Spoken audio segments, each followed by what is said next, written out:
یہ جو روشنی ہے آپ کے گھروں تک پہنچ رہی ہے کیو ٹی وی کے ذریعے.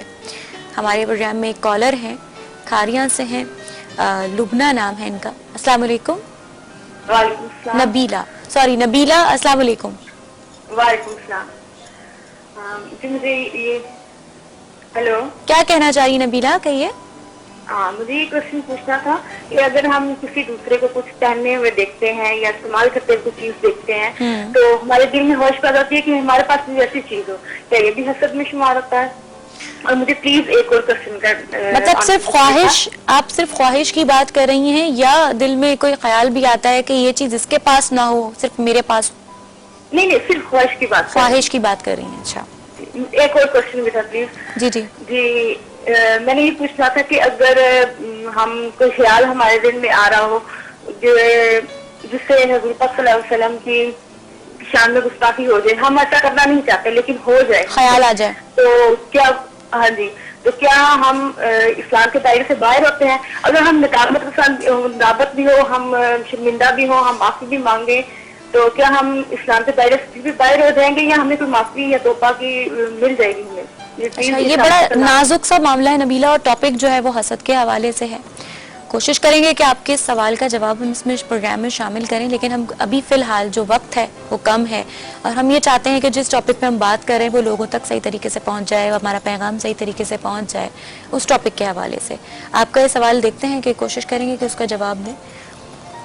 تو ڈاکٹر صاحبہ, ڈاکٹر شہناز صاحبہ سے بات کروں گی کہ یہ جو سوال کیا انہوں نے کہ مطلب خواہش آ جائے. ہاں دیکھیں, خواہش کی بھی دو چیزیں ہیں, دو پہلو ہیں اس کے, کہ ایک اگر یہ کسی جائز خواہش کر رہی ہیں, یعنی اگر کسی نے کوئی چیز اختیار کر رکھی ہے اور وہ جائز ہے اور یہ چاہ رہی ہے کہ میرے پاس بھی وہ ہو, تب تو ان کی جائز خواہش کہلائے گی, اور ایسا سوچنا یا اللہ سے طلب کرنا, ہاں, کیونکہ وہ کہہ رہی ہیں کہ نیگیٹیوٹی نہیں ہے اس میں. نہیں, وہ وضاحت نہیں کی انہوں نے. میں نے اسی لیے ان سے پوچھا تھا نا کہ ایک چیز خیال آتا ہے کہ کیوں ہے. آپ شاید میں سمجھا نہیں پائی ہوں. دیکھیے, انہوں نے واضح نہیں کیا کہ کون سی چیز دیکھ کے ان کے دل میں خیال پیدا ہوا. اس کے حوالے سے ایک حدیث کا تھوڑا سا مفہوم میرے ذہن میں آیا, وہ میں بتاتی چلوں.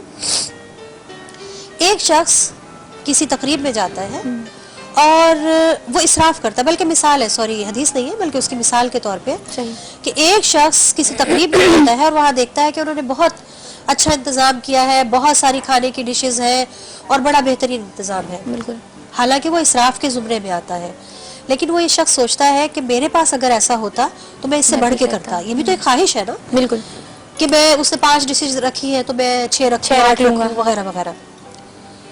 اگر وہ اسراف سے متعلق, اسی لیے میں نے کہا تھا کہ جائز خواہش ہے یا ناجائز ہے, تو وہ اسراف کے زمرے میں آ رہا ہے, اور اگر وہ شخص یہ سوچتا ہے کہ میرے پاس ہوتا تو میں اس سے زیادہ کرتا, تو وہ اس کے ساتھ گناہ میں شریک ہو جاتا ہے. اچھا, اس لیے اس بات کو دیکھنا پڑے گا کہ آپ کس چیز کی تمنا کر رہے ہیں, آپ کس چیز کو چاہ رہے ہیں. آپ نیکیوں کی طرف راغب ہو رہے ہیں, کسی کی نیکیاں دیکھ کے اس کی خواہش کر رہے ہیں, یا آپ اس کی دنیا داری سے متاثر ہو کے سوچ رہے ہیں کہ مجھے چاہیے کہ وہ حسد میں شامل ہو رہا ہے یا نہیں. میں نے اس سے پہلے واضح کر دیا تھا, سورہ نساء میں بہت کلیئرلی کہا گیا ہے, وَلَا تَتَمَنَّوْا, تم تمنا مت کرو.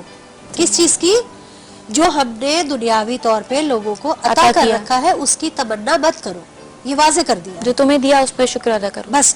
اور پھر یہ دیکھنا کہ ہم دنیا کی تمنا کر رہے ہیں تو وہ تو پہلے ہی منع کر دیا گیا, اور کہا کہ تم اللہ کا فضل تلاش کرو. تو کوشش یہ کرنی چاہیے کہ اللہ کا فضل تلاش کرے. تو بہت ممکن ہے اللہ کا فضل اس صورت میں نازل ہو جائے جو آپ چاہ رہے تھے, کہ اللہ تعالیٰ تو دیتا ہے نا, ہر کسی کو دیتا ہے, جو اسے مانتے ہیں اسے بھی دیتا ہے, جو نہیں مانتے ہیں اس کو بھی دیتا ہے. تو یہاں یہ واضح ضروری تھا کرنا کہ آپ کو کس چیز کی خواہش ہو رہی ہے. ہاں, اب ہم ان کے انداز میں لے لیتے ہیں کہ انہوں نے سوچا کہ میرے پاس بھی یہ چیز ہو تو کوئی برا نہیں ہے, لیکن یہ پہلو ضرور مد نظر رہے. خواتین کے ذہن میں, لیکن خواتین کے ذہن میں اب انہوں نے دیکھا کہ جی کوئی اچھا, انہوں نے گولڈ کی کوئی چیز دیکھ لی اور ان کو خواہش ہو گئی کہ یہ میرے پاس بھی ہو, تو اب ایک چھوٹی سی چیز ہے, اس کی ہدایت تو موجود ہے نا کہ اب مت کرے تمنا نہ کریں. مت کرے. ٹھیک ہے, ڈاکٹر فرزانہ صاحبہ کی طرف آؤں گی, اور یہ جو سوال انہوں نے اٹھایا کہ مطلب بڑا نازک سا معاملہ ہے کہ رسول اللہ صلی اللہ تعالیٰ علیہ وسلم کے حوالے سے اگر ذہن میں خدا نخواستہ اللہ نہ کرے کسی قسم کا کوئی غلط, اللہ نہ کرے کیسی کوئی بات آ جائے ذہن میں اور وہ چاہتے نہیں ہیں, پھر بھی شیطان وسوسہ ڈال دے, تو کیا وہ چیز جو ہے وہ گناہ کے زمرے میں آتی ہے اور کیا وہ گستاخی ہوگی؟ یہ سوال کیا ہے انہوں نے. یہ دیکھیں یقیناً اللہ کے رسول صلی اللہ علیہ وسلم کی شان میں اگر کوئی ایسی سوچ یا کوئی کلمہ ادا ہونا اس گستاخی تو ہے، لیکن اللہ کا بہت شکر ہے کہ اللہ تعالیٰ نے توبہ کا دروازہ کھلا رکھا ہے. جو تائب ہو گیا، جس نے توبہ کر لی اور اس کے بعد کبھی ایسی بات نہ کی، تو اللہ غفور الرحیم ہے.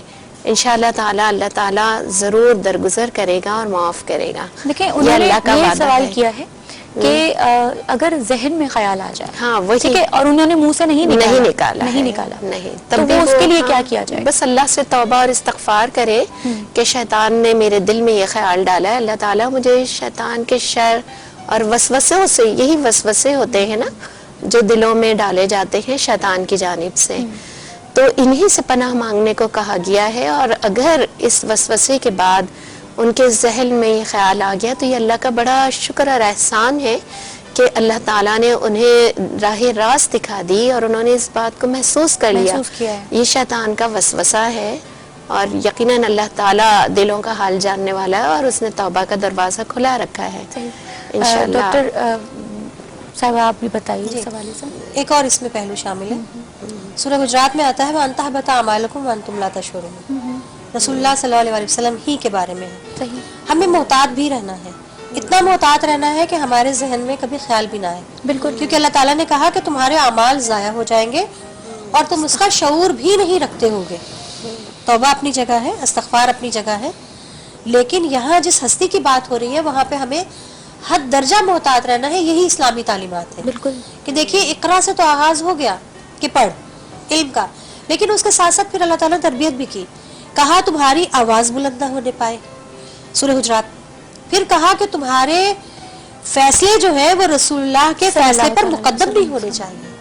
یہاں تک محتاط رہنے کو کہا گیا. بالکل. بلکہ جس وقت یہ آیت نازل ہوئی کہ تمہاری آوازیں نبی کی آواز سے بلند نہ ہونے پائے اور تم اس طرح گفتگو نہ کرو جیسے تم عام انسان سے گفتگو کرتے ہو، ادب کو ملحوظ خاطر رکھو.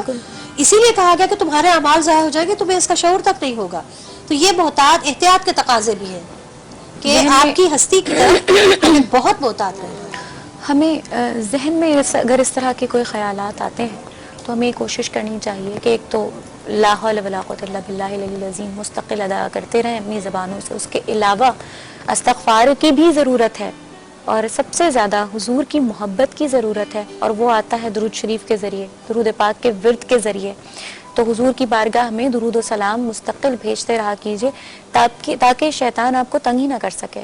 آپ جب مستقل اسی چیز میں مصروف رہیں گے، اسی کام میں مصروف رہیں گے کہ جو اللہ اور ملائکہ کا کام ہے، تو یقیناً شیطان اس میں بیچ میں حائل ہو ہی نہیں سکتا. پروگرام میں ایک وقفہ ہے، وقفے کے بعد دوبارہ حاضر ہوتے ہیں اور یقین کرتے ہیں کہ آپ ہمارے ساتھ رہیں گے.